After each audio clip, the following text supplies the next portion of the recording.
What's going on, everyone? Dr. Drake here, and welcome to episode 25 of your weekly Wednesday wine review, where we spread knowledge one sip at a time.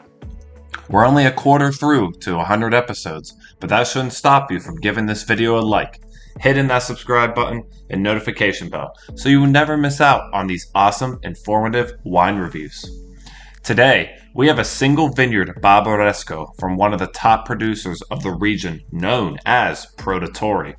This is from one of their 9 single vineyard properties known as Muncagota and came directly from my cellar. Unfortunately, I don't think you'll be able to find this bottle on a shelf. You may be able to search online, but that's going to be a reach, as this was a superior year and one, if you do have sitting in your cellar, you would want to let rest for a while.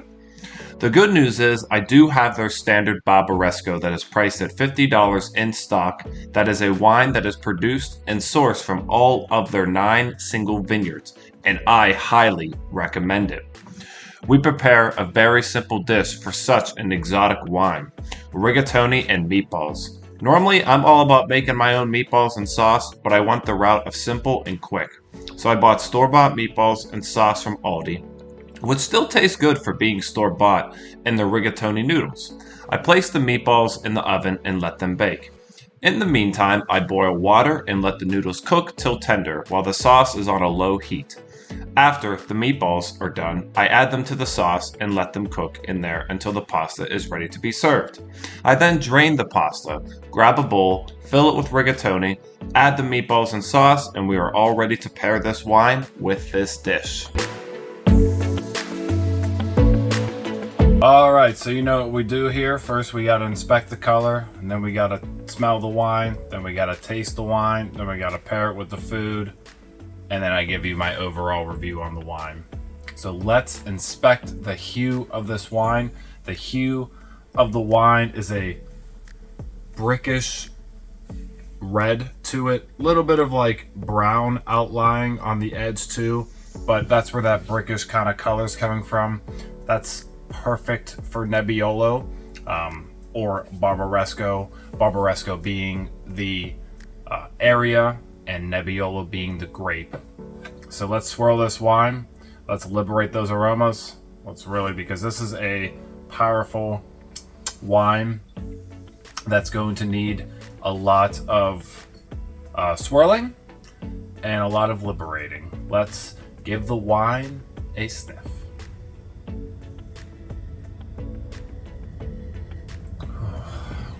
Wow. Very nice nose. Very nice nose. The nose brings wild cherry to it, wild like Morello cherry to it. It also brings some star anise as well, and even has some floral notes as well to it. That rose petals really coming through. That's so common in Nebbiolo. There is even a little bit more, moving away from red fruit, there is a little bit more darker fruit coming up as well. Maybe even like call it plum. Let's give it a whirl.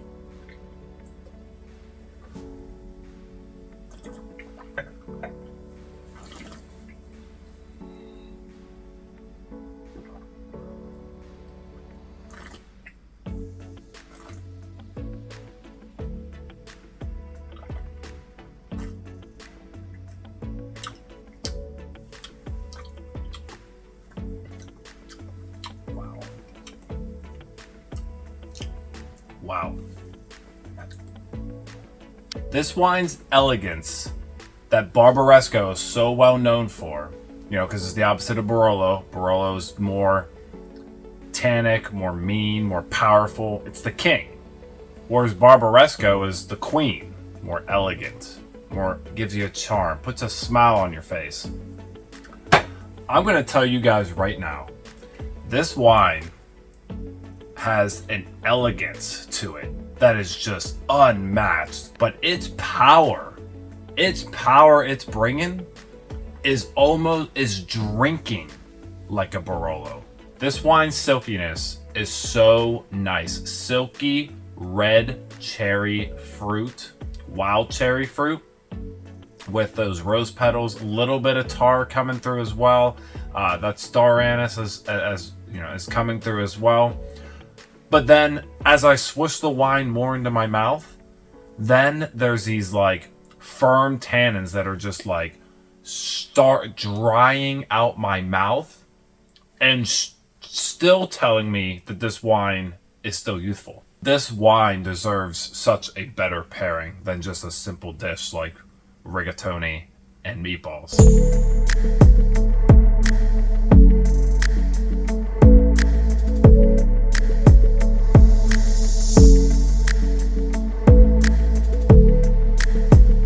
Pairing this with the food definitely helps those firm tannins that are still underlying in the wine to help smooth out a little bit more.